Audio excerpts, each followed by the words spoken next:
Hello বন্ধুরা, তো তোমরা সবাই কেমন আছো? আশা করি ভালো আছো আর সবসময় তোমরা ভালো থাকার প্রার্থনাই করি ভগবানের কাছে। হ্যালো আমাদের ইউটিউব যত ফ্যামিলি আছে সবাইকে সকাল সকাল প্রণাম। যে আমরা সোমবারে সকাল সকাল জল ঢালতে গিয়েছিলাম, তো জল ঢালতে গিয়ে কী করেছি সেগুলো দেখো। তো দেখো এত সুন্দর মন্দিরটা, এই বট গাছটা যে আছে এটা খুব পুরানো বট গাছ, অনেক বড় গাছ। আমার দিদি, আমি, দিদির যা, তারপর আর দিদির মেয়ে, যার মেয়ে, আমি, আমার জামাইবাবু, তারপরে ওদের ঘরে যারা যারা আসলো সবাই আমরা জল ঢালতে গিয়েছিলাম শিব মন্দিরে। তো দেখো এটা আমার মেয়ে পিঙ্কিও জল ঢালছে, শিবের মাথায় ধূপ ঢালছে। তো দেখতেই পাচ্ছ অনেক সুন্দর করে ঢেলেছিল। তারপরে আমরা সবাই গিয়েছি এই মন্দিরে, যে এখানে অনেক পুরানো মন্দির। আর বটগাছটা দেখলেই বুঝতে পারছো যে কত পুরানো হতে পারে। এখানের ঠাকুরের কাছে যেটাই মানত করা যায় সেটাই বলে পূরণ হয়, আমি শুনেছি। তাই আমরা গিয়েছিলাম এখানে।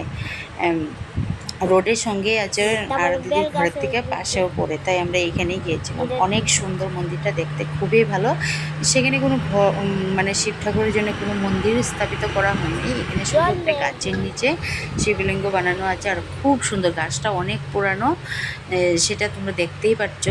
ভালো করে ভিডিওটা বানাতে পারি না, কেন বাচ্চারা ছিল, তাও কোনো রকম করে তোমাদের জন্য বানিয়ে নিয়ে এসেছি। তো দেখো আমার মেয়ে কী সুন্দর করে পূজা করছে, আরও আমার দিদিও পূজা করছে। মানে যারা যারা গিয়েছিল সবাই। এটা আমার দিদির মেয়ে, আমার ওই যে চুটকি টাকলু মেয়ে, তো দেখছে বাচ্চারা ভিডিও করছিল এটা, তাই ওরা উল্টাপাল্টা করে করেছে, সিধা করে সিধা করে করেছে।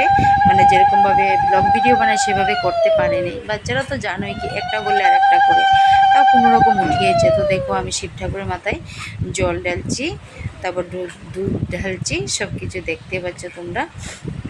আশা করি বন্ধুরা তোমরা সবাই ভালো আছো।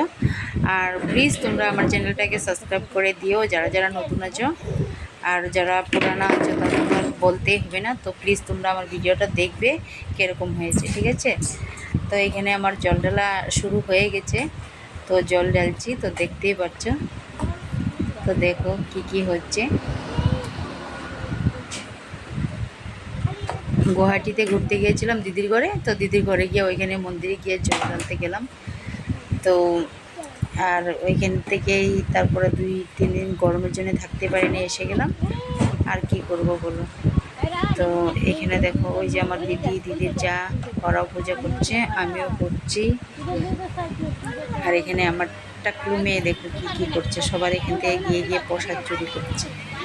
দুষ্টুমিটা দুষ্ট করতেছিল। এখানে এটা আমার দিদি, বড় দিদি, ও দিদিও পূজা করছে। দেখো মন্দিরটা কত সুন্দর, গাছের তলায় আছে। তো বাই বাই বন্ধুরা, সবাই ভালো থেকো। কেমন হয়েছে বলবে।